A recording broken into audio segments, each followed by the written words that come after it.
So yan mga bossing, nandito yung delay speakers natin. Nasa 35 to 37 meters yung layo. Yan. Dito yung house. Yan. Yan. Apat na single 12. So yung delay natin nakalagay dito sa group 3 and 4. Yan. Kapag naka-zero yung delay natin, yan mga bossing. Yan o. May delay siya no mga bossing. May delay, di ba? Tapos dito tayo sa hanapin natin. Yan. 31 milliseconds. Try natin si TomTom.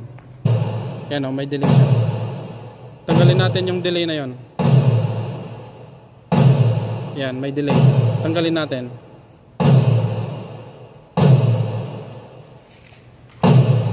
Yan, isa.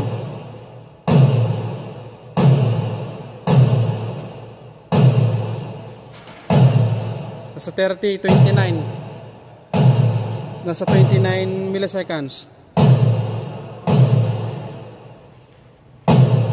Yan, 30 milliseconds. Yan, parang isang speaker na lang mga boss. Ayos.